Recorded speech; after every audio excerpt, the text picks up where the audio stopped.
Assalomu alaykum, hurmatli yurtdoshlar. Sizlar bilan men Hamid. Kanalga xush kelibsizlar. Anchadan beri video qilaman deb yurdim. Mana bugun o'sha kun yetib keldi. Xullas, bugun 9-may.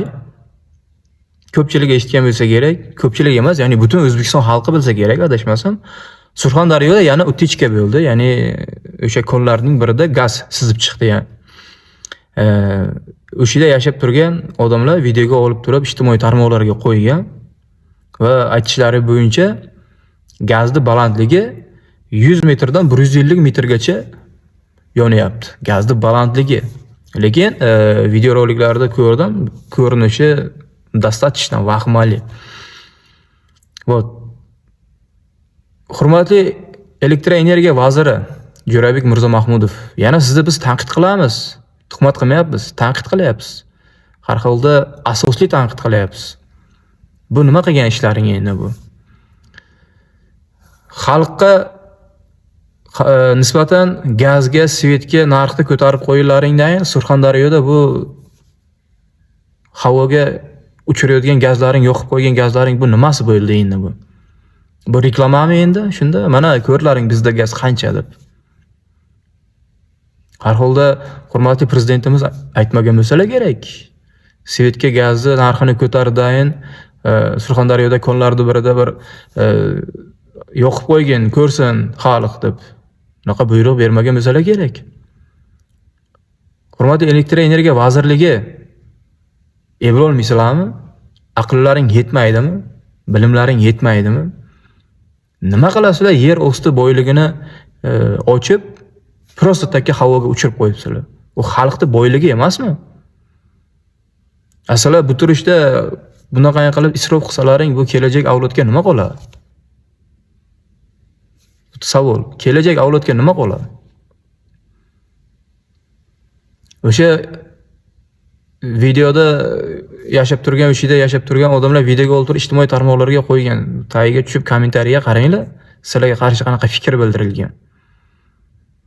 Agar o'sha gazni xalqqa berganlaringni O'zbekistonning yarmi nima deydi? O'zbekistonning yarmi to'yingan bo'lardi. O'zbekistonning yarmiga yetardi o'sha gaz. Tasavvur qilinglar, 150 metrdan 100 metrdan 150 metrgacha gaz просто havoga uchayapti. Men mana videoni qo'yaman, o'zlaring ko'rishlaring mumkin. Vahmali, shunaqa katta gaz osmonga просто havoga uchib ketyapti. Bilolmaysizlarmi, nima qilasizlar? Bu xalqning boyligini ochib turib, havoga uchirib qo'yib reklama qilib. Beringlar bironta biladiganiga. Men tuhmat qilmayapman, asosli tarzda tanqid qilyapman. Tuhmat qilmayapman. Ming afsus xalqdan qizg'onib, просто takka havoga uchirib qo'yibsizlar. O'shida odamlar ham aytgan, xalqqa bermasdan turib gazni mana bunday qilib osmonga uchirib qo'yibdi. Просто takka havoga uchib ketyapti shuncha gaz deb. Ming afsus. Erta mana shu havoga uchib ketgan gazni ham shu xalqning bo'yniga qo'ymasalaring bo'ldi. Yana limitni ko'tarib qo'yib turib xalqdan undira olmasalaring bo'ldi.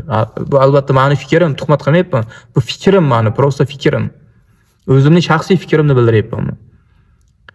Qani bitta valomatimiz bor edi. Alisher Qodirov deganlari. Gazni ishlatgan xalqning kosasi oqarmaydi deb vahima qilib chiqib hamma joyda bulagan valomatimiz. Bu nima Surxondaryodagi gazni osmonga uchirib qo'ygan elektroenergiya vazirligini bu nima ketmoni uchgandan shu ish tiqib qo'yibdimi? Yo qorni to'ygandan shu ish tiqib qo'yibdimi? Yo kosasi oqarib ketgan bularni. Chiqib turib fikringizni bildirmaysizmi? Hurmatli Alisher bobo, qayda bekinib turibsiz? Chiqmaysizmi, gapirmaysizmi? Ja so'z boyligingiz sizni zo'r gaplarni gapirasiz. Chiqing, tanqid qiling buni ham. Mana shunday bo'ladi. Egallab turgan stolingiz, amalingiz ham-ku, joyi kelganda-ku amal tanlaydi, insonni tanlaydi. Xalqqa kelganda papugaga o'xshab chiqa olib turib guji-guji qilishda bo'lasiz. Qaysi bitta shaxsga kelganda, qaysi bitta amaldorga kelganda amniy qilib o'tirasiz. Hurmatli Alisher bobo, o'sha uchun hammaga bir xil bo'ling. Mansab tanlamang, inson tanlamang.